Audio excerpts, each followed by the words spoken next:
We are at the Valley of Elah, where David slew Goliath. This is so cool. How many years? And we've never been here. After so many years, we're finally here. Archaeologists have identified the valley and the mountains upon which the Philistines and the Israelites encamped. We are where it's believed the Israelites camped, on this hill. And across is where the Philistines camped. And David and Goliath would have fought somewhere in the middle. And they have excavated in this area 3 ancient cities that are mentioned in this biblical account. I mean, they've been excavating this for years, and they found so many cool things here. It's gonna blow your mind away. I mean, it made world news, blew everybody's mind. So today, we're going to visit this valley and envision how the battle array looked like.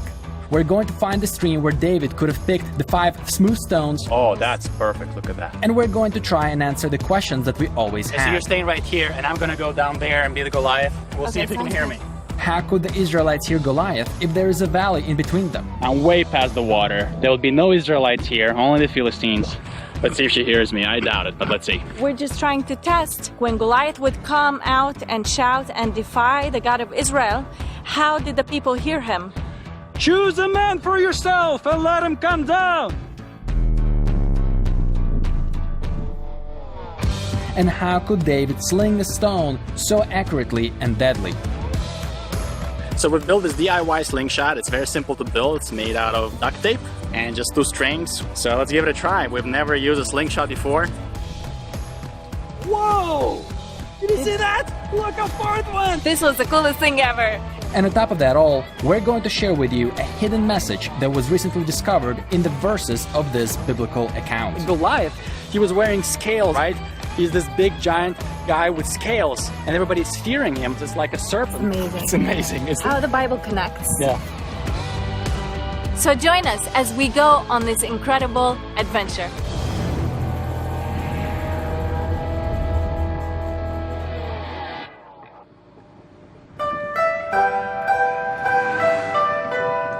So we've been driving for an hour and a half from Nazareth, and we're going to be entering the Valley of Elah any moment now from the Philistine side, from the northwest side. This is exactly the route that the Philistine would have taken. It's exciting. We're going to see it any moment now. It should be right behind this corner. Whoa, look at that! This is the valley! We're entering it. This is so cool. How many years? And we've never been here. After so many years, we're finally here. Yeah. Look at it! What a beautiful valley. This is it. This is the Valley of Elah. The Hebrew word Elah means a terebinth tree. So this valley is called the Valley of the Terebinth. It is most likely named that way after the large and shady terebinth trees, which can be seen growing abundantly in this valley. Look at this valley. Oh, it's awesome. So cool. So it all happened right here. This is one of the most historic battles in human history, and you must have heard about it. But just in case you didn't, and to refresh your memories, here's a quick 60-second recap. About 3,000 years ago, the Philistines had gathered together at the Valley of Elah to war against Israel. During the standoff, a giant Philistine warrior named Goliath called Israel to send their best man to fight him and to resolve the war in a man versus man battle, so the loser will serve the winner. The Israelites were so terrified that no one dared to stand up against the nearly 9-foot-tall giant. But after 40 days, a young shepherd from Bethlehem named David came to the military camp to bring food for his brothers. And when he heard the Philistines' voice and saw that there was no one willing to fight him, David volunteered to do it himself. So he picked up 5 smooth stones from the river, went up to Goliath and said, "You come to me with a sword, but I come to you in the name of the Lord of hosts." And with the sling of the first stone, he killed the giant warrior and then cut off his head. And just like that, the young shepherd from Bethlehem secured the victory for Israel. However, the Philistines did not keep their promise to become the servants of Israel if Goliath lost. Instead, they fled, and Israel chased them from the gates of Saraim all the way to Ekron. So to start our journey, we're going to Kirbet Kiјafu, which is believed to be the Saraim that is mentioned in this biblical account. So we're looking for the entrance to Kirbet Kијафу, which would be a good place to start. We'll get a good iceberg view of the valley, and that's the site that is associated with Saraim, and could really be a good starting point for us to explore what is the actual place where the battle happened. And there it is, I think. This is the entrance right here with a burned and exploded car.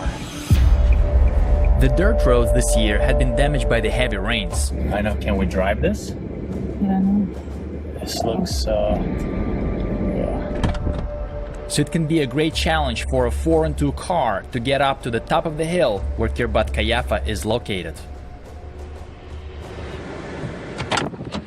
I think we can definitely make it, and it just looks bad from here, but once I walk it, there's the actual path, and then it gets all smooth. It's just this, probably where the water went. Gonna give it a try.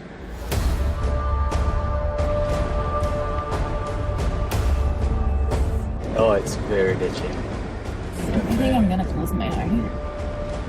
All right. Whoa, whoa, whoa, whoa. There you go. There we go. Even though we were able to make it through the first ditch, the road did not get any easier on the way up. However, with Rhoda's help, we were able to pass the broken sections and drive up as close as possible to Kirbet Kијафу.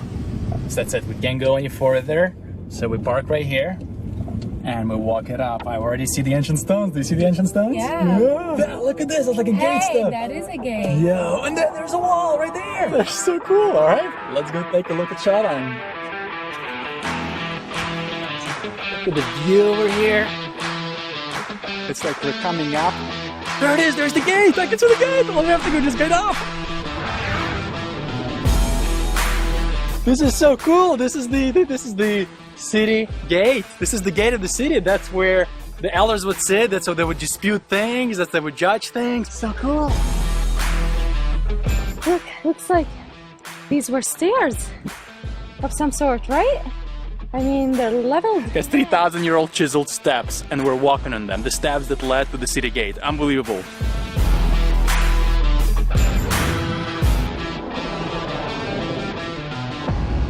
By the way, you were reading yesterday and you did the research, most of it. What are some of the things that they found here? It is so unbelievable, okay? It's gonna blow your mind away. Okay. I mean, they've been excavating this for years, and the stuff they found here blew everybody's mind. I mean, not just your regular, typical excavation stuff. They found here an ostrakhan.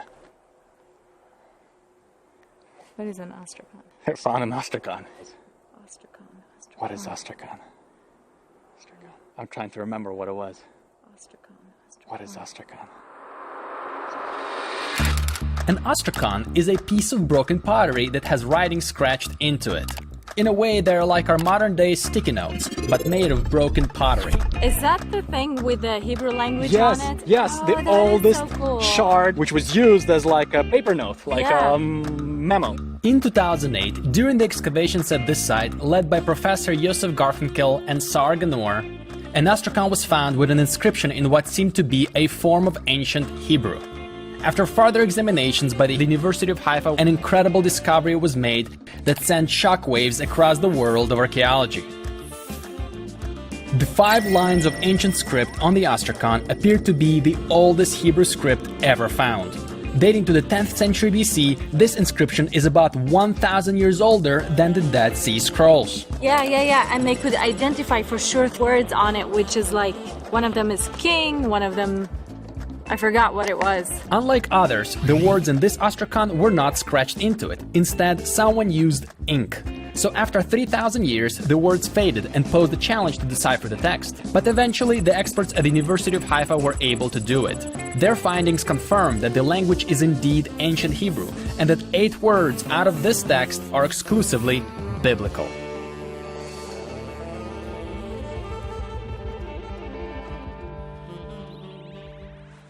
There's a second gate. There's a second gate. There it is. Look at, and it has those chambers as well. Besides the Ostrakhan and a mountain of other incredible findings, the archaeologists were able to uncover 2 city gates at this site, a very unique and uncommon feature. From what I read, I understood that it's not common to have 2 gates in the city in Judah at the time of David. So when they excavated the site and they found 2 gates, that was a big deal. It's like, what's going on here? And it fits the narrative of the city that is called Saraim, which is 2 gates. So that's pretty cool. In the account of the battle between David and Goliath, 1 Samuel 17 mentions the city of Saraim. Translated from Hebrew, Saraim means 2 gates. And since it is not common to have 2 city gates in the 10th century BC, historians believe this is a descriptive name of a fortress that had 2 gates that provided easy access to both sides of the mountain. This is just another cool evidence to the account of David and Goliath that there is a place called Saraim. It does have 2 gates, and it's right by the Valley of Elah. It's so cool. Now that we have identified Saraim and understand where the Israelites have encamped, we can peek over the valley and look for the place where the Philistines gathered and where David and Goliath might have fought. There it is! So incredible! What a view! Wow! We can see everything, the whole Valley of Elah. Okay, I got goosebumps just thinking what transpired here. Can you imagine thousands upon thousands of Philistines right across there? I mean, chanting. Wow. So cool. Okay, this is definitely a plausible location. Everything just checks out. Saraim, you got Sukkot right there, Azekah right there, and the Philistines would be right over those hills, and the Israelites would be here. Okay, we're so excited. Now we need to come down and make sense out of all of this. Yeah. To help us place the events in their proper location, we have called our friend and pastor Charlie Garrett from the Superior Word Church in Sarasota, who had been studying this biblical account in detail and examining each Hebrew word for the past 5 weeks. Do you think this would be fitting the account? Oh, why not? I mean, you got that big empty spot in the middle where a battle would take place, hills on both sides where they would be encamped, so it perfectly fits the description. This is incredible. I have goosebumps again just thinking this is where it all took place. Thank you so much for the help.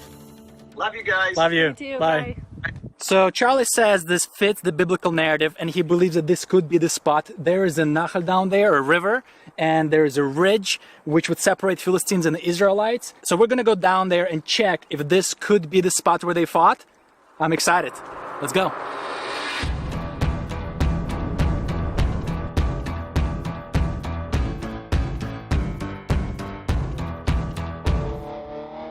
So we went around the valley and now we are approaching the dirt road that Will lead us to the stream. yes, right? yes, that's what we saw right here. Oh. Be careful. Ooh. Ooh. Wow. Okay, this is it. We're in the middle of the valley right now. We're actually crossing the valley. They could have been standing right here for There it as much is. as we know it. There it is. There it is. Let's go and explore. Yep.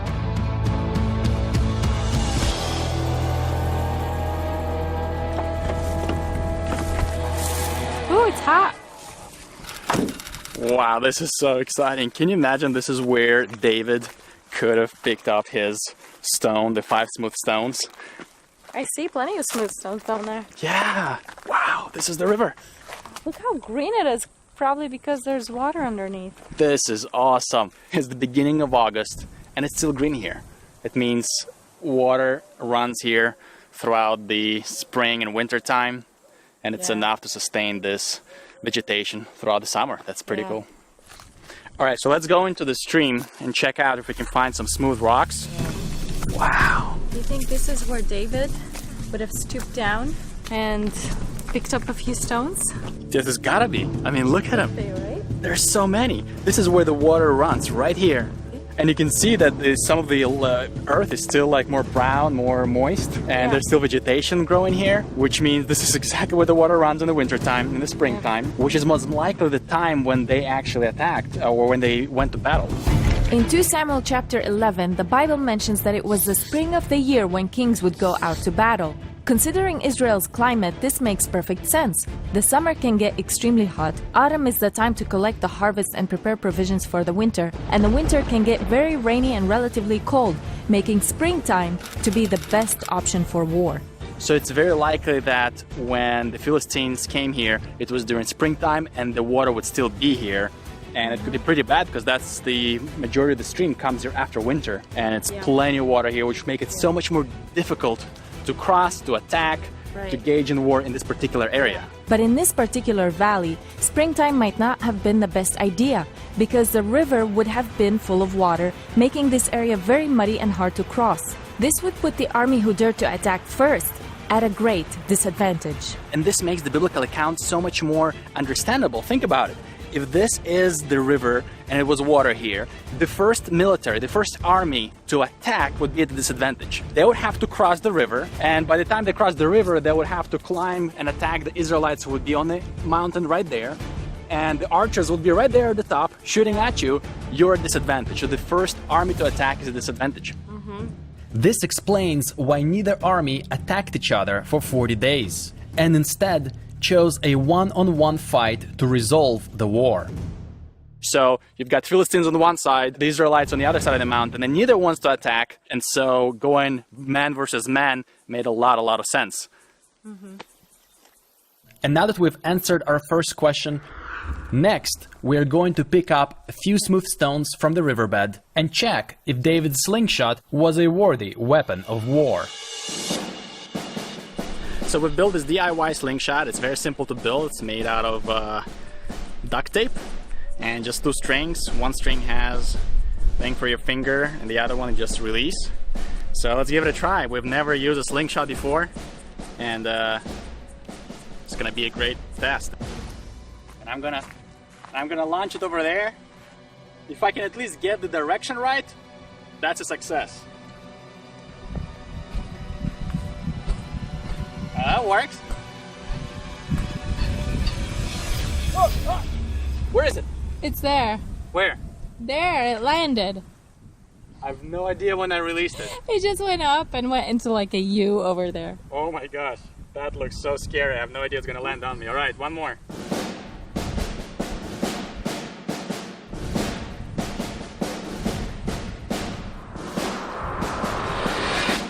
Whoa!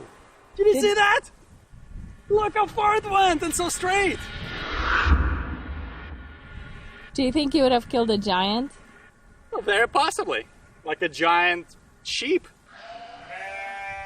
This thing goes on top, and then you swing it and release it when it's above your head. Okay. All right, give it a try. You nailed it in the first attempt. That's insane. Go! That was good. If I can replicate that, it means I'm getting more accurate. Let's try. Okay. Deadly blow! Ah! No. All right, one more time. You ready? Ready. There we go. Wow, that was your best. It's the same direction every time, and it goes directly to that can of Sprite.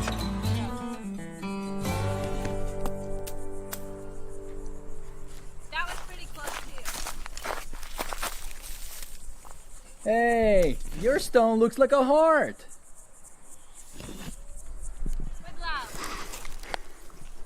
Okay, so what I've learned from this is that 10 throws and I'm able to aim always at the right direction and then release it at the right time. It's not bad for somebody who's never done it before. Imagine I had a whole day if I would be shepherding sheep all day like David did.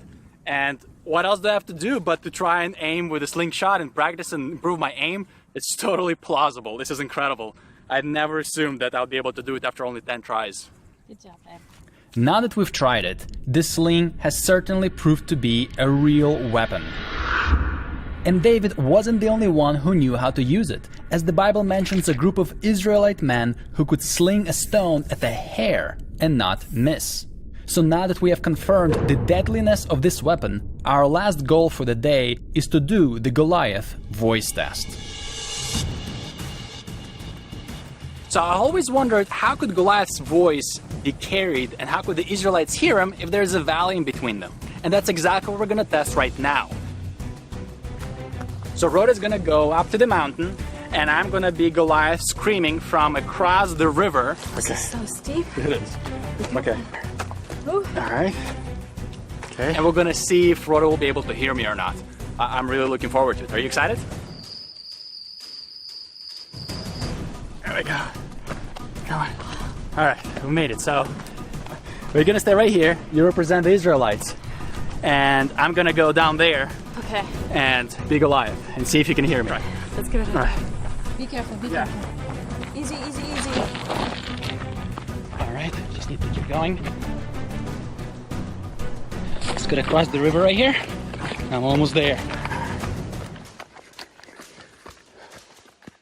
Okay. So now let's see if Rhoda can hear me. Let's see if David can hear me. Let's see if the Israelites can hear me.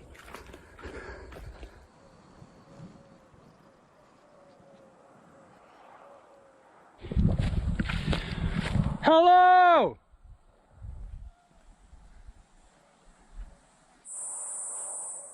Hello! I hear ya.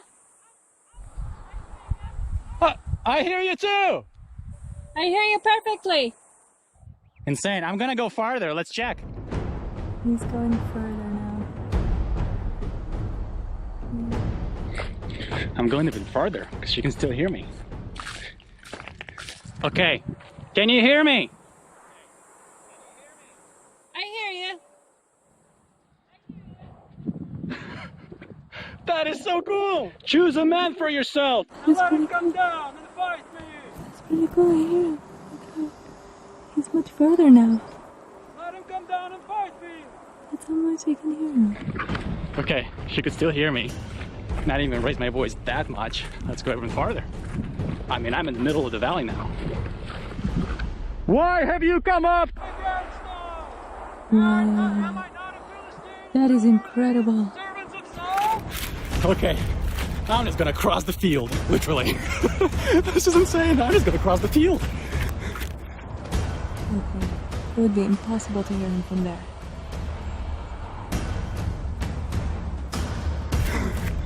All right, this is the last test. I'm like almost up across the field. Let's give this a try.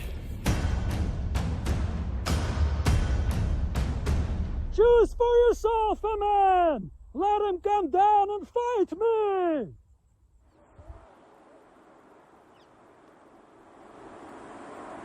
Choose for yourself a man. Oh my goodness. Choose for yourself a man. I hear you. That is incredible. Absolutely unbelievable. Goosebumps. This is so incredible that he is so far down there. I'm all the way across the field and she can hear me. But I hear him and there's that echo effect. This is insane. I can hear her. That means they could even reply to Goliath. They could hear David and Saul fight. Wow.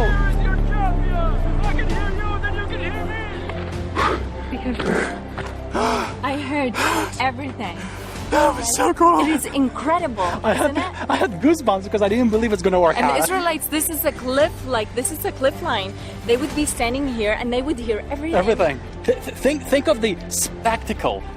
These hills are full with Israelites all over, the military, Saul's military, the army in camps, many camps.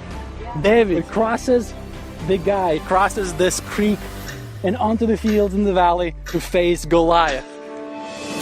These incredible results are not something we expected to see when we first set out on this journey. This was the coolest thing ever. You being down there and hearing you. This was awesome. Every detail in the story of David and Goliath is proving to be possible. But these events are much more than just about their battle. The account of David and Goliath has an incredible picture. Yeah. It is so cool. If we look at the outline of the story, an unbelievable picture starts to form. Goliath threatens the freedom of the Israelites and no one is found worthy to fight him. Except David, a shepherd, who comes down from Bethlehem to feed his brothers, but his brothers ridiculed him. But despite the disbelief and rejection, David kills the giant and provides freedom to Israel. And here's the incredible part. Goliath's name means the exposer, and the exiler. He is the picture of Satan who exposes our weaknesses that lead us to sin and exile us from the presence of God. And just like with Goliath, there was no one found who could set us free from Satan, until a Savior was born in Bethlehem, who came down to his own people, but they despised and rejected him. Yet, regardless of the disbelief and rejection, he faced death and defeated it, providing freedom from sin for all who believe. There is a series of sermons that Charlie Garrett has been working on for 5 weeks. It is absolutely incredible. I was reading them from cover to cover without stop, all 5 in a row. I just couldn't stop. It's all about Jesus. The whole story of David and Goliath, everything that happened here was all about Jesus. It's incredible. Every word in Hebrew and every detail in this chapter paints an incredible picture of the redemptive story of our Lord. Well, there's just so many details that all point to Christ, like Goliath. He was wearing scales, right? He's this big giant guy with scales, and everybody's fearing him. Well, scales is like a serpent in the Genesis account, right? The serpent. Or a dragon in Revelations, yes. Isn't it incredible? And he's like the Satan, everybody's afraid, and there's nobody who would come out against him, and yet one man was found, David, who prefigures Christ. And there's just so much more. If you're interested to find out more of these incredible details, such as why David picked up 5 stones, and why after cutting off Goliath's head, he took it to Jerusalem, then we highly recommend watching the 5 sermons on David and Goliath by Pastor Charlie Garrett from the Superior Word Church. Well, you gotta watch it. Check out the link below to start the sermons and watch them. It'll be worth your time, we promise you.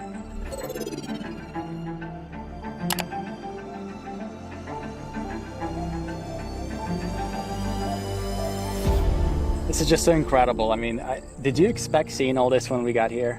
No, this is just amazing and confirming everything. It has been just a real treat. When we first set out on this journey, we did not know what to expect. But now that we are here, we can see it. We can see how the Israelites camped at Saraim. We can almost hear the voice of Goliath traveling through the valley, casting fear in the hearts of the mightiest men of Israel. And we can almost see David picking up stones from the river and approach the enemy.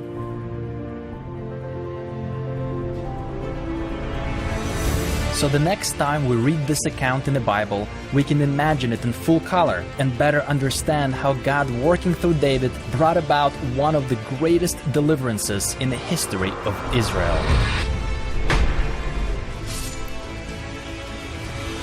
A deliverance that had a significance greater than any has ever imagined, that not only brought about the salvation to Israel, but it gave hope and anticipation to the one of whom the prophets have spoken about, the one who will come to redeem Israel, the Messiah, Jesus Christ.